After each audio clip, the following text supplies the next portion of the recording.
Hello friend, NBK GS classes में आपका स्वागत है। मैं जो भी टॉपिक आपके लिए लेकर आ रहा हूं उसका एकमात्र उद्देश्य आपको बीपीएससी में फाइनल सिलेक्शन करवाना है, न कि प्रारंभिक परीक्षा में पास करवाना। इसी को ध्यान में रखते हुए उस जो टॉपिक मैं उठाता हूं उसको सभी डायमेंशन पे जितने भी पॉसिबल डायमेंशन हो सकते हैं सभी को मैं कवर करने की कोशिश करता हूँ। इसी सिलसिले में आज का जो टॉपिक है वो बिहार के इकनॉमी से संबंधित है। बिहार का इकोनॉमी है उसको 5-6 मॉड्यूल में मैं पूरा करने का कोशिश करूंगा। इसी से संबंधित जो फर्स्ट मॉड्यूल है, फर्स्ट पार्ट है, उससे उसका जो टॉपिक है वो कृषि एवं सहवर्ती क्षेत्र है। जो बिहार का एग्रीकल्चर है उससे जो उसके जो एलाइड सेक्टर जो है, जैसे मछली पालन हो गया, बागवानी हो गया, उन सभी को मैं आज के जो वीडियो है उसको मैं कवर करने की कोशिश करूंगा। जो कृषि एवं सहवर्ती क्षेत्र का जो राज्य का जो सकल घरेलू उत्पाद है जीएसडीपी, उसमें 18.7% का योगदान है। जो सकल घरेलू उत्पाद होता है वो एक निश्चित समय में जितने भी उत्पादित वस्तुएं हैं और जो सेवाएं हैं उनका टोटल वैल्यू, उसका टोटल जो वैल्यू होता है वो सकल घरेलू उत्पाद होता है। तो जो कृषि एवं जो सहवर्ती क्षेत्र है उसका राज्य के सकल घरेलू उत्पाद में उसका योगदान 18.7% है। तो थोड़ा इसको ध्यान याद रखिएगा। जो टोटल श्रम शक्ति है, मैन पावर, उसमें कृषि पे 74% लगे हुए हैं। तो ये काफ़ी इंपॉर्टेंट है। कृषि एक बहुत बड़ा रोजगार लोगों को उपलब्ध करा रहा है। राज्य में जो जितने भी जमीन है उसमें 56% जो जमीन लैंड है उसका उपयोग फसल के लिए होता है। हम लोग देखते हैं कि लगभग 23% जो जमीन है वो अनुपयुक्त है कृषि के लिए। उसमें इसके अतिरिक्त जो 11.9% लगभग 12% जो जमीन है वो पड़ती है। तो इसको थोड़ा ध्यान रखिएगा। जो 56% जमीन है उसका उपयोग फसल के लिए किया जाता है। तो शुद्ध बुआई क्षेत्र है जो 51.67 लाख हेक्टेयर है। जो टोटल जो भौगोलिक एरिया है उसका 55.2% होता है। मतलब टोटल जो जितने जमीन है उसको 55.2% पे हम लोग फसल करते हैं, शुद्ध बुआई करते हैं। शुद्ध बुआई क्षेत्र वो है जिसमें फसल तो उपजाया जाता है लेकिन एक से अधिक फसल अगर लगाते हैं उसको एक ही बार काउंट करते हैं, तो उसको हम लोग शुद्ध बुआई क्षेत्र कहते हैं।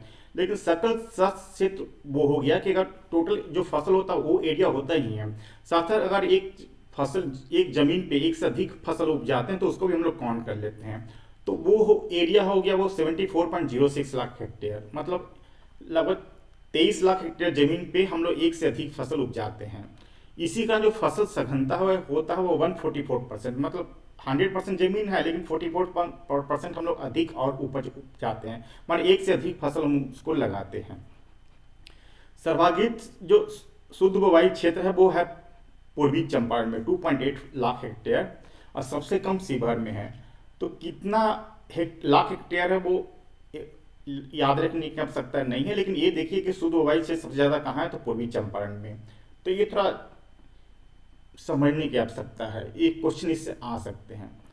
अगर जो टोटल भौगोलिक एरिया है उसका 6.6% पे हम लोग फॉरेस्ट एरिया है।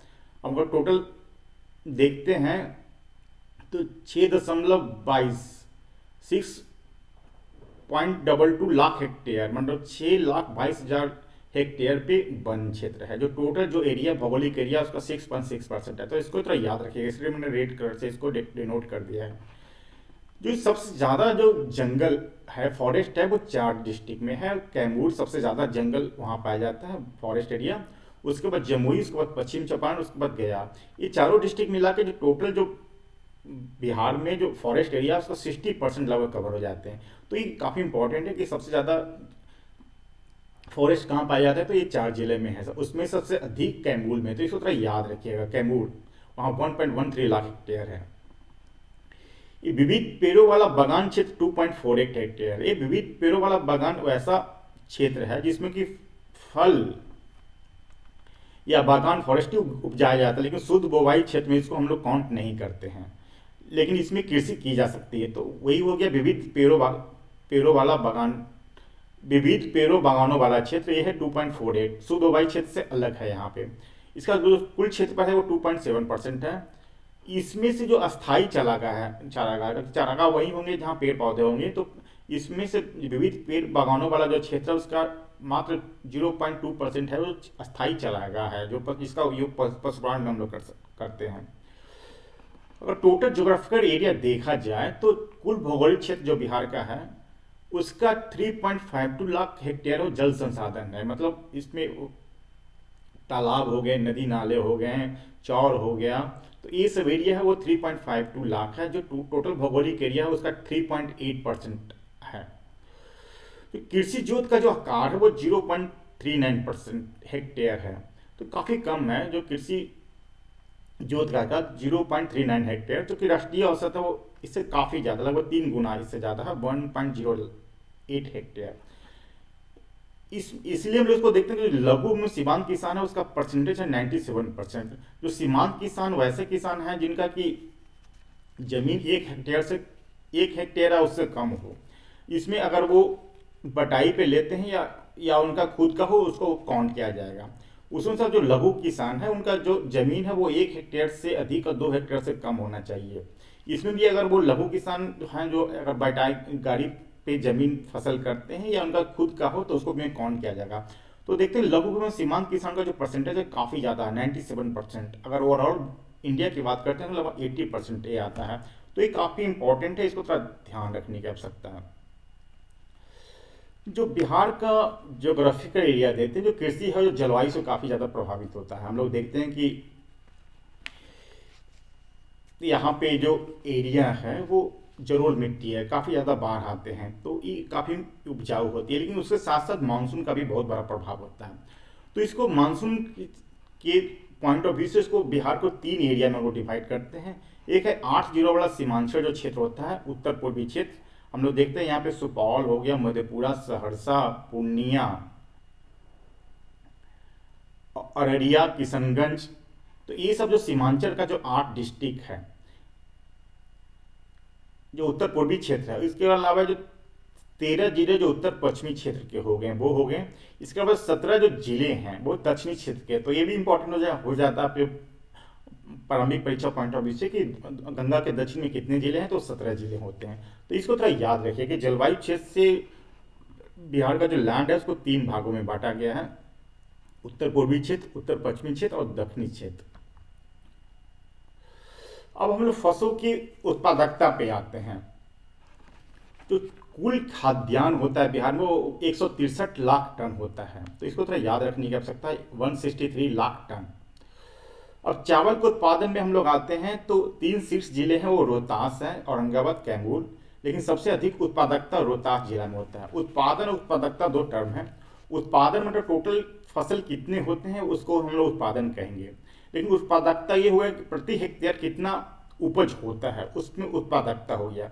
तो जिस एरिया की उत्पादकता ज़्यादा होगा वो ज़्यादा खुशहाल होंगे कि कम जमीन पे अधिक उपज होगी। लेकिन अगर किसी डिस्ट्रिक्ट का एरिया बड़ा हो वहाँ पे अधिक उपज होता है तो उत्पादन से हम लोग जोड़ेंगे। तो उत्पादन टोटल कितना फसल होता है, उत्पादकता मतलब प्रति हेक्टेयर कितना फसल होता है। तो ये दोनों टर्म को समझने की आवश्यकता है।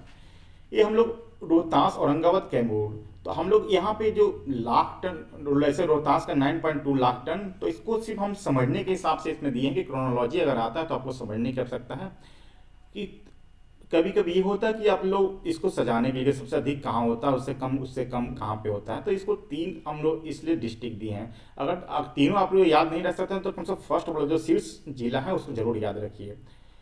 कितना उत्पादन होता है याद रखने की आवश्यकता नहीं है, लेकिन आप लोग थोड़ा ध्यान रखिएगा, ये मेन्स पॉइंट ऑफ व्यू से थोड़ा इंपॉर्टेंट हो जाता है। तो अभी पीटी पॉइंट ऑफ व्यू से ये सिर्फ रखिए कि जो चावल सबसे ज़्यादा उत्पादन होता है वो रोहतास में होता है, सबसे अधिक उत्पादकता भी रोहतास में ही है। उसमें से जो गेहूं है वो भी सबसे ज़्यादा रोहतास में होता है, उसके बाद मुजफ्फरपुर, सीतामढ़ी, लेकिन सबसे अधिक उत्पादकता बेगूसराय में होती है। तो इसको थोड़ा याद रखिए, सबसे ज़्यादा गेहूं और चावल होता है रोहतास डिस्ट्रिक्ट में। मक्का में लोग देखते हैं तो शीर्ष जिला जो कटिहार है, इसके बाद पूर्णिया, अररिया, तो तीनों जो सीमांचल के एरिया है वहाँ पे सबसे ज़्यादा मक्का उपजाए जाते हैं। तो सबसे शीर्ष जिला कटिहार हो गया, सबसे अधिक उत्पादकता सुपौल में है। उसमें से दलहन में हम लोग देखते हैं तो दलहन सबसे ज़्यादा पटना में होता है, उसके बाद सुपौल, मधुबनी में, सबसे अधिक उत्पादकता पूर्वी चंपारण में है। तो थोड़ा जो शीर्ष जिला है कम से कम उसको जरूर याद रखिए आप। अगर हम लोग जो ईख का उत्पादन होता है वो सबसे ज़्यादा पश्चिम चंपारण में है, उसके बाद पूर्वी चंपारण, गोपालगंज, सबसे अधिक जो उत्पादकता होती है पर हेक्टेयर जो प्रोडक्टिविटी होती है वो किशनगंज में है, तो इसको थोड़ा ध्यान रखिए। इसको एक इम्पॉर्टेंट है मुख्यमंत्री गन्ना विकास योजना, वो बिहार सरकार की काफ़ी इम्पॉर्टेंट स्कीम है ईख उत्पादन के क्षेत्र में। ये है कि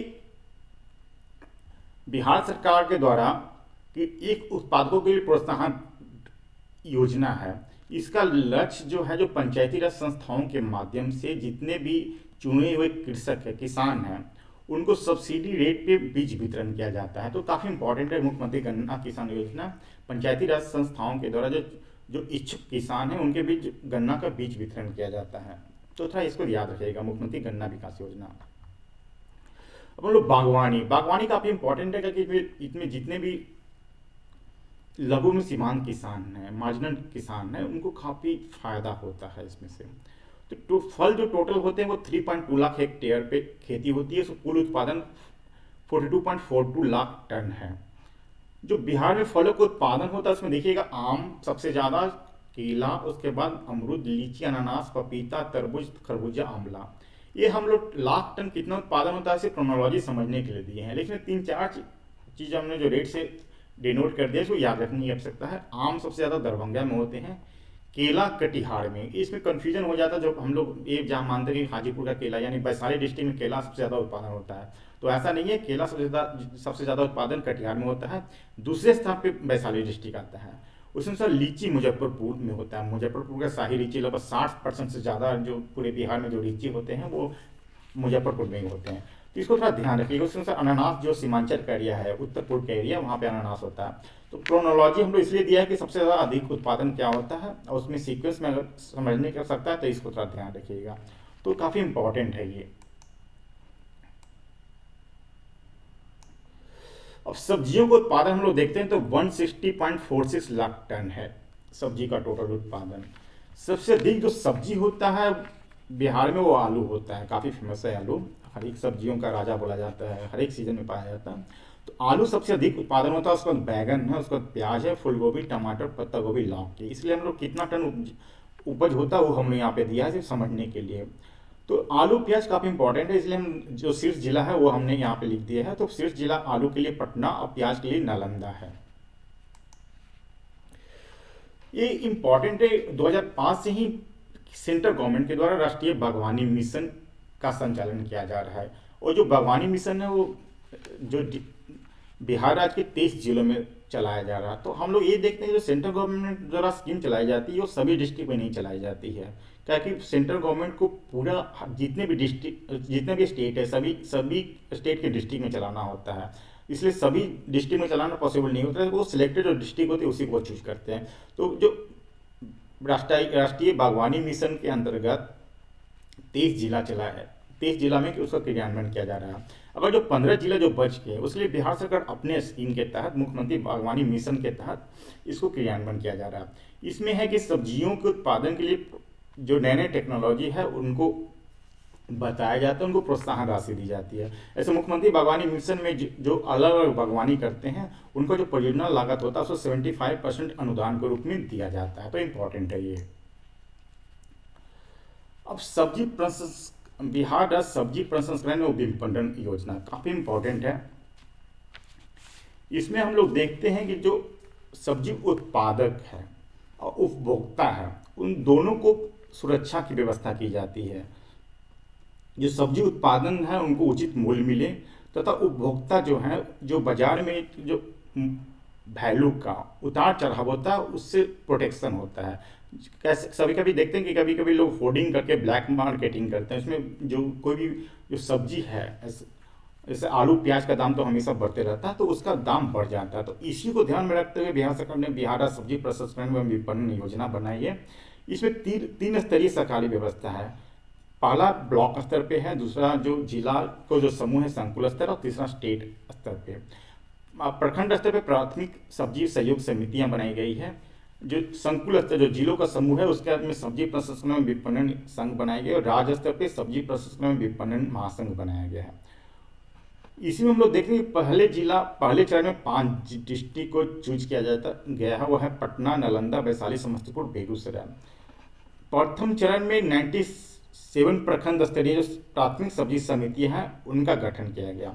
उसमें से द्वितीय जो चरण है उसमें भी 5 डिस्ट्रिक्ट को चुना गया। तो इम्पोर्टेंट है, इसको थोड़ा ध्यान में रखिएगा, हो सकता है ऐसे क्वेश्चन ना आए। अब हम लोग मछली पशुपालन पे जाते हैं। तो पशुपालन होता है जो राज्य में जो सकल घरेलू उत्पाद है GSDP, cross state domestic product, उसका टोटल का 6% इसमें वैल्यू देता है। तो काफ़ी इंपॉर्टेंट है पशुपालन। 6% थोड़ा याद रखिएगा, ये 6%। जो 2019 में जो पशु की गणना हुई थी उसमें सबसे ज़्यादा बिहार में गाय बैल होते हैं 1.5 करोड़। तो टोटल जितना भी पशु है उनका 42% है। उसके बकरे बकरियां हैं 35% और भैंसा लगभग 21% है। तो सर इसको ध्यान रखिएगा कि जितने भी पशु हैं उसमें सबसे ज़्यादा गाय बैल की संख्या है।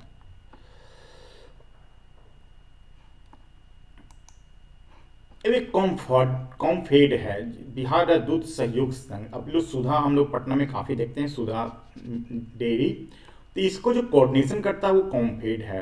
अब ये ऑपरेशन फ्लड, जिसमें कि देश में या फिर स्टेट स्तर पे भी अधिक से अधिक दूध उत्पादन चलाने की बात की जाती है, तो इसका जो ऑर्गेनाइजेशन है, इम्प्लीमेंटेशन बॉडी है, जो मॉनिटरिंग करता है वो कॉम्फेड है। तो इस तरह याद रखिएगा, बिहार राज्य दूध सहयोग संघ कॉम्फेड।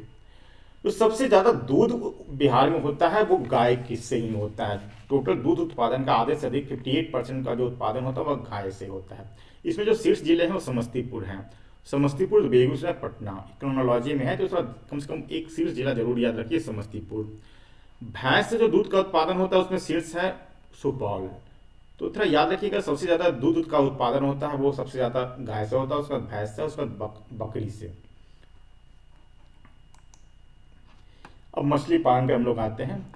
जो टोटल बिहार का जो एरिया है उसका 3.8% जो हिस्सा है वो जल संसाधन वाटर होता है। इसमें नदी नाले हो गए, तालाब हो गए, चौर हो गए, तो ये सब अभी जल जीवन हरियाली में इसी को संरक्षण करने की बात की जाए। जो 3.8% हिस्सा जल संसाधन है उसी को रिजर्व माने वाटर रिजर्व बनाने की बात की जा रही है, जो जिसमें जो वर्षा ऋतु में जो पानी आता है उसको इकट्ठा करने की आवश्यकता है ताकि उसका यूज सिंचाई में किया जा सके, मछली पालन में किया जा सके। तो जो 3.8% थोड़ा याद रखिएगा, ये हिस्सा जो टोटल भौगोलिक एरिया बिहार का उसका जल संसाधन से है। जो प्राइमरी सेक्टर में जो मछली पालन का जो योगदान है वो सकल घरेलू उत्पाद का 8% है। टोटल GSD सकल घरेलू उत्पाद का नहीं, प्राइमरी सेक्टर में जो है उसमें 8% इसका योगदान होता है मछली पालन का। तो 3 शीर्ष जिले हैं मधुबनी, पूर्वी चंपारण और दरभंगा। तो काफ़ी इंपॉर्टेंट है, मधुबनी में सबसे अधिक मछली पालन होता है, इसको थोड़ा याद रखिएगा। ये है बायोफ्लॉक के जरिए मछली उत्पादन। ये है कि किसानों को मछली पालन की नई जो टेक्निक होता है उसके प्रति जागरूक करने का काम होता है।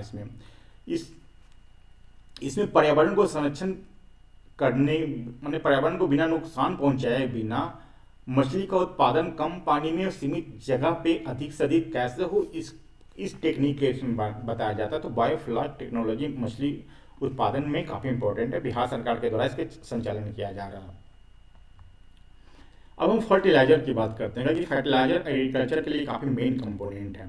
तो जो उर्वरक का फर्टिलाइजर का कुल खपत है वो 36.24 लाख टन है। सर्वाधिक जो खपत होता है वो यूरिया का लगभग 62.63, टोटल फर्टिलाइजर का 62.63% है यूरिया का, मतलब आधे से भी अधिक।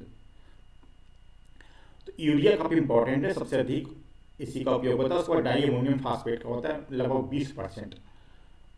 सर्वाधिक जो खपत होता है वो है पूर्णिया जिला में। तो ये थोड़ा याद रखिएगा, सर्वाधिक उर्वरक का जो खपत होता है वो पूर्णिया जिला में है।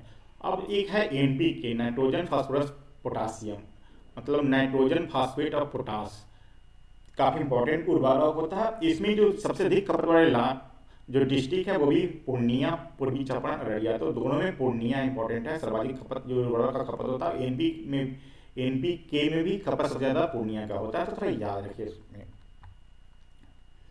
अब है वेयर हाउसेज। हम फसल का उत्पादन को कर लेते हैं, लेकिन अगर हम लोग वेयर हाउसेज में माने भंडार गृह में नहीं रखें तो वो फसल नष्ट होने की संभावना काफ़ी बनी रहती है। अगर हम भंडार गृह में रखते हैं तो अधिक समय तक हम उसको संरक्षित कर सकते हैं। तो जो बिहार का टोटल भंडारण क्षमता वो 5.56 लाख टन है। इसमें जो एक कॉर्पोरेशन है बिहार गवर्नमेंट का, बिहार राज्य भंडारण निगम, काफ़ी इंपॉर्टेंट है, इसको याद रखिएगा। बिहार राज्य भंडारण निगम जो 47 लगभग 47 भंडार इसके द्वारा संचालित किया जा रहा है। बिहार में टोटल जो कैपेसिटी है 5.56, उसमें से 5.18 मतलब 5.18 लाख टन सिर्फ बिहार राज्य भंडारण निगम के द्वारा ही संचालित किया जा रहा है। तो काफ़ी इंपॉर्टेंट है, जो मेजर पोर्शन है लगभग मोर देन 90% इसका जो भंडार गृह है जो बिहार राज्य भंडारण निगम के द्वारा ही संचालित किया जा रहा है। तो 47 भंडार गृह है, इसको तो याद रखिए आप। और फसलों की खरीद काफ़ी इंपॉर्टेंट है, खाद्यान्नों की खरीद। हम लोग देखते हैं कि बिहार सरकार के द्वारा 2 फसल जो है धान और गेहूँ उसकी खरीद की जा रही है। ये धान की खरीद काफ़ी, अभी हम लोग पैडी प्रोक्योरमेंट काफ़ी डिस्ट्रिक्ट में आप लोग देखे भी होंगे, तो 20 लाख टन धान की खरीद 2019-20 में की गई है। लेकिन गेहूं की खरीद उससे कंपेरिजन में काफ़ी कम है, मात्र 3000 टन। तो कहाँ 20 लाख टन और कहाँ 3000 टन। तो मेन जो प्रोक्योरमेंट बिहार सरकार के द्वारा किया जा रहा है वो धान का प्रोक्योरमेंट किया जा रहा है। लेकिन हम लोग किन किन फसलों का खरीद किया जा रहा था उसमें धान गेहूँ दोनों का हम लोग मेंशन करेंगे। हम लोग जो बजट की जो हम लोग यूट्यूब वीडियो अपलोड किया था उसमें चर्चा की गई थी कि जो बिहार का जो 21-22 का बजट है उसमें ये कहा गया है कि बिहार सरकार धान और गेहूं के अलावा दलहन का भी खरीद करेगी। तो इस वित्तीय वर्ष से 21-22 से बिहार सरकार दलहन का भी खरीद करने की योजना है। अब 2 टर्म में न्यूनतम समर्थन मूल्य और खरीद मूल्य, तो ये दोनों को समझने की आवश्यकता है। जो न्यूनतम समर्थन मूल्य है, अगर किसानों का फसल काफ़ी अधिक उपज हो जाता है तो उनको एक मूल्य का प्रोटेक्शन करने के लिए न्यूनतम समर्थन मूल्य दिया जाता है। आप लोग देखते हैं कि नासिक वगैरह में काफ़ी प्याज का उत्पादन हो जाता है, तो हाँ जिसके कारण उसका वैल्यू है काफ़ी कम हो जाता है, जिससे कि लोग काफ़ी, हम लोग सोशल मीडिया के थ्रू या पेपर के थ्रू देखते हैं कि काफ़ी रोड पे वो प्याज को फेंक देते हैं। तो जो किसी कमोडिटी का जो वैल्यू होता है वो डिमांड सप्लाई थ्योरी पे डिपेंड करता है। अगर सप्लाई अधिक हो गया तो जो दाम है कम जाएंगे, अगर डिमांड अधिक हो गया तो जो वैल्यू है वो बढ़ जाएंगे। तो इसी को प्रोटेक्शन के लिए न्यूनतम समर्थन मूल्य लाया गया है। न्यूनतम समर्थन मूल्य वो है जितना कि किसानों का जो लागत होता है उसका 1.5% लगभग 1.5 गुना न्यूनतम समर्थन मूल्य रखा जाता है। न्यूनतम समर्थन मूल्य कृषि लागत एवं मूल्य आयोग के रिकमेंडेशन के आधार पे जो प्रधानमंत्री की अध्यक्षता में cabinet committee on economic affairs, आर्थिक मामलों के जो मंत्री समूह हैं प्रधानमंत्री की अध्यक्षता में, वो इसको लागू करता है न्यूनतम समर्थन मूल्य को। अभी हम लोग देखते हैं कि जो टोटल 22 फसल है उसमें न्यूनतम समर्थन मूल्य लागू है। उसमें 14 खरीफ की फसल है, 6 रबी की और 2 कमर्शियल वाणिज्यिक क्रॉप्स है। तो टोटल 22 फसलों के लिए न्यूनतम समर्थन मूल्य लागू है। एक होता है FRP, उचित एवं लाभकारी मूल्य, जो कि गन्ना के लिए घोषित होता है। उसको याद रखिएगा कि गन्ना के लिए न्यूनतम समर्थन मूल्य नहीं बल्कि उचित एवं लाभकारी मूल्य तय होता है। वही उचित एवं लाभकारी मूल्य गन्ना के लिए जो तय होता है वो भी कृषि लागत एवं मूल्य आयोग के रिकमेंडेशन के आधार पर प्रधानमंत्री की अध्यक्षता में एक cabinet committee on economic affairs है वही तय करती है। अब एक है खरीद मूल्य, प्रोक्योरमेंट प्राइसेस। इसमें है कि जो जिस रेट पे बिहार सरकार, अगर हम बिहार की बात करते हैं तो बिहार सरकार की जो एजेंसियाँ या देश की एजेंसी FCI या जो स्टेट की जो एजेंसी है जो फसलों को खरीद करता है वो प्रोक्योरमेंट प्राइस होता है। जो प्रोक्योरमेंट प्राइस होता है वो कि जो बाजार के मूल्य है, जो मार्केट का जो रेट है उससे कम होता है लेकिन न्यूनतम समर्थन मूल्य से अधिक होता है। हम लोग देखते हैं कि न्यूनतम समर्थन मूल्य है, जैसे ही फसल की बुवाई स्टार्ट होती है उसके पहले ही न्यूनतम समर्थन मूल्य तय कर दिया जाता है गवर्नमेंट के द्वारा। लेकिन जो खरीद मूल्य है, प्रोक्योरमेंट प्राइसेस, वो है कि अगर फसल की कटाई होती है उसके बाद खरीद मूल्य प्रोक्योरमेंट प्राइसेस तय होता है। तो थोड़ा दोनों को समझने की आवश्यकता है कि न्यूनतम समर्थन मूल्य और खरीद मूल्य क्या है। खरीद मूल्य के आधार पर ही गवर्नमेंट है जो धान और गेहूं की प्रोक्योरमेंट करती है।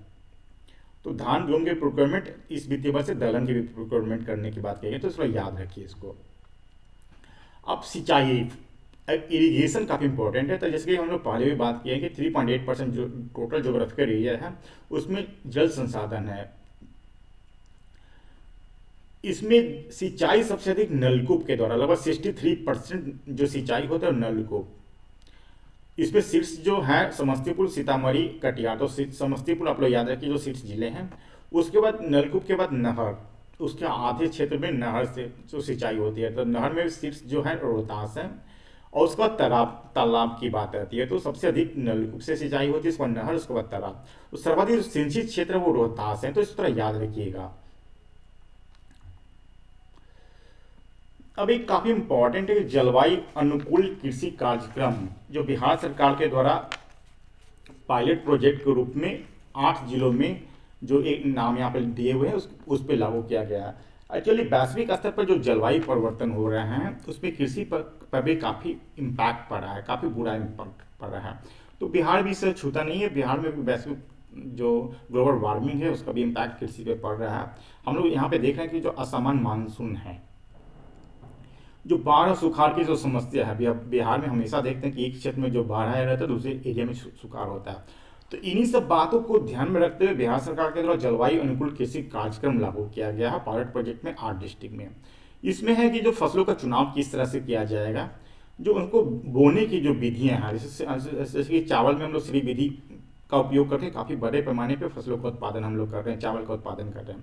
जो पेस्टिसाइड का क्या इस तरह का उपयोग करना है, किस तरह का वाटर कितने पैमाने पे, जैसे माइनर इरिगेशन की बात इसमें की जाए, तो फसलों का मैनेजमेंट किस तरह से किया जाए इसकी बात इसमें की गई है।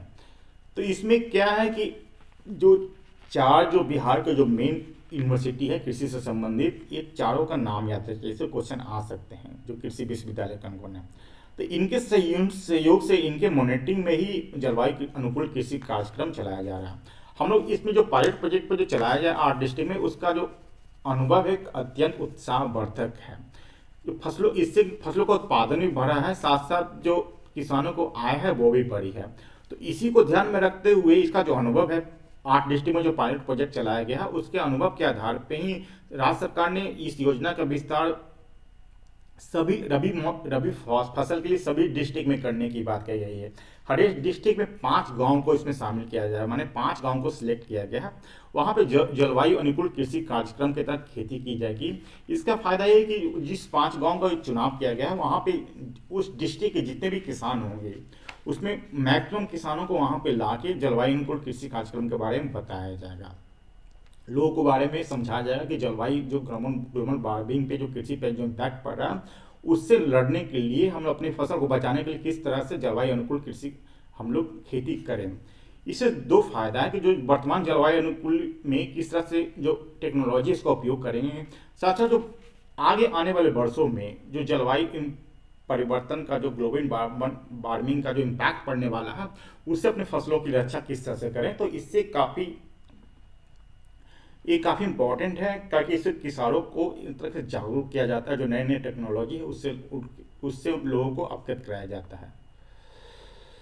ये कुछ फैक्ट है कि हम लोग एक ब्रीफ में देख लेते हैं। जो बिहार का जो सकल घरेलू उत्पाद है जो वर्तमान रूप में 6,11,804 करोड़ है। तो इस तरह याद रखिएगा सकल बिहार का अर्थव्यवस्था पे, क्योंकि अर्थव्यवस्था आज का टॉपिक मैंने डिसाइड किया है, तो इसी के लिए कोई ब्रीफ में मैं बता रहा हूँ। जो 6,11,804 करोड़, अगर बिहार का जो ग्रोथ रेट है वो 10.5% है, काफ़ी इंपॉर्टेंट है। अगर हम उसी में 19-20 में हम लोग देखते हैं तो जो देश का, इंडिया का जो ग्रोथ रेट है वो मात्र 4% है। तो इस लिहाज से बिहार का अर्थव्यवस्था का जो ग्रोथ रेट है 10.5% काफ़ी इंपॉर्टेंट है। बिहार 2004-5 से ही जो इस पर जो राजस्व है वो मतलब सरप्लस है। हम लोग जितना रेवेन्यू प्राप्त करते हैं उसी के अंदर ही खर्च करते हैं। जो राजकोषीय घाटा है वो 2% है। FRBM जो अधिनियम है, राजकोषीय उत्तरदायित्व एवं वित्तीय प्रबंधन, उसमें कहा गया है, वित्तीय अनुशासन की बात की गई, उसमें कहा गया है कि जो राजकोषीय घाटा है वो 3% के अंदर ही रखना है। तो हम लोग देखते हैं कि जो 19-20 का जो राजकोषीय घाटा 2% है और वित्तीय वर्ष जो 21-22 में 2.97 अनुमानित है वो 3% के अंदर ही है। ये 3 हम अर्थव्यवस्था में योगदान देखते हैं। जो प्राइमरी सेक्टर का योगदान 19.5%, जो सेकेंडरी सेक्टर का योगदान 20.03% और टर्सरी सेक्टर, तृतीय क्षेत्र का योगदान 60.2%। प्राइमरी सेक्टर में जो प्राकृतिक रूप से जो संसाधन हमको प्राप्त होते हैं उसका हम लोग उपयोग जो करते हैं वो प्राइमरी सेक्टर में आ गया। जैसे हम लोग एग्रीकल्चर हो गया, मछली पालन हो गया, खनन हो गया, इसको हम लोग प्राइमरी सेक्टर में रखेंगे। सेकेंडरी सेक्टर में हो गया जो प्राइमरी सेक्टर से जो हम लोग जो प्रोडक्ट प्राइमरी सेक्टर का जो रिसोर्सेज का यूज करते हैं, हम लोग मैन्युफैक्चरिंग गुड में जो बनाते हैं उसको सेकेंडरी सेक्टर में इसमें आ गया। जैसे कि हम लोग देखते हैं कि लौह एक प्राइमरी सेक्टर खनन क्षेत्र से जो प्राप्त होता है उससे हम लोग कारें बनाते हैं, बसें बनाते हैं, ट्रेन बनाते हैं। तो ये सेकेंडरी सेक्टर में जो मैन्युफैक्चरिंग गुड्स हो गया वो सेकेंडरी सेक्टर में। हम लोग ये देखते हैं जो सेकेंडरी सेक्टर में कोई भी देश का योगदान सेकेंडरी सेक्टर में अधिक है तो उसका एक्सपोर्ट ज़्यादा होगा। एक्सपोर्ट ज़्यादा होने से वहाँ पे सरप्लस मनी आती है। तो ये काफ़ी सेकेंडरी सेक्टर काफ़ी इंपॉर्टेंट है। Tertiary sector mainly service sector हो गया, सर्विस सेवा क्षेत्र। हम लोग जितने भी सर्विसेज देखते हैं वो टर्सरी सेक्टर में आ जाते हैं। ऐसे हम लोग देखते हैं वित्तीय सेवाएं हो गया, ट्रांसपोर्ट हो गया, दूरसंचार हो गया, स्वास्थ्य सुविधाएं हो गया, टूरिज्म काफ़ी इंपॉर्टेंट है टर्सरी सेक्टर में। तो ये सब टर्सरी सेक्टर में आ गया। तो टर्सरी सेक्टर का योगदान सबसे अधिक है 60%, थोड़ा याद रखिएगा। प्रति व्यक्ति आय हम लोग देखते हैं तो 31,287, तो इंपॉर्टेंट, थोड़ा याद रखिए इसको आप लोग।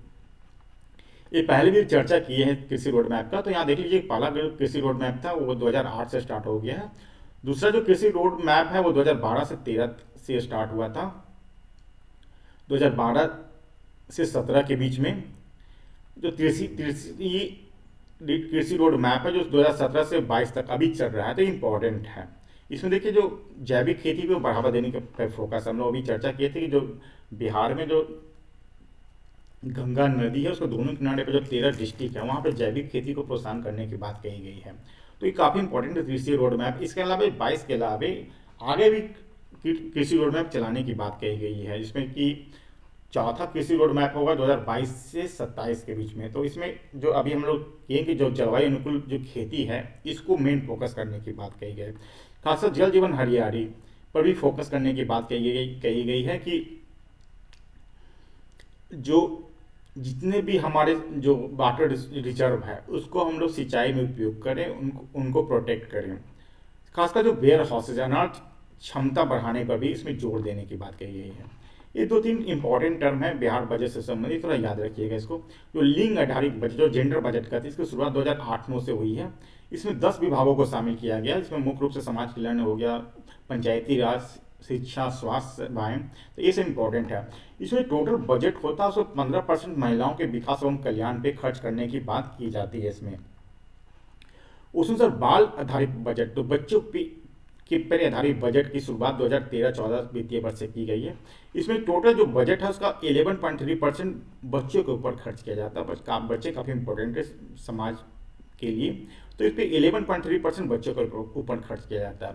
तीसरा है हरित एवं ग्रीन बजट, जिसकी पहली बार जो चर्चा हुई है वो बजट में जो बिहार की जो बजट 2020-21 में उसमें ग्रीन बजट की बात की गई है। इसमें जल जीवन हरियाली अभी बिहार सरकार की जो मुख्य फ्लैगशिप कार्यक्रम है उसमें कितनी राशि का उपयोग होगा वो सब इसमें चर्चा करने की बात कही गई। तो थोड़ा इंपॉर्टेंट है ये सब, याद रखिएगा। जेंडर बजट, बाल आधारित बजट कब से शुरुआत हुई, कितना % खर्च हो रहा, और हरित एवं ग्रीन बजट। तो मैं समझता हूँ अगर ये वीडियो आपको अच्छा लगता हो तो काइंडली इसको लाइक कीजिए। अगर जो दोस्त आपके साथ तैयारी कर रहे हैं उसके साथ इनको शेयर कीजिए और मेरे जो चैनल है उसको सब्सक्राइब कीजिए। धन्यवाद।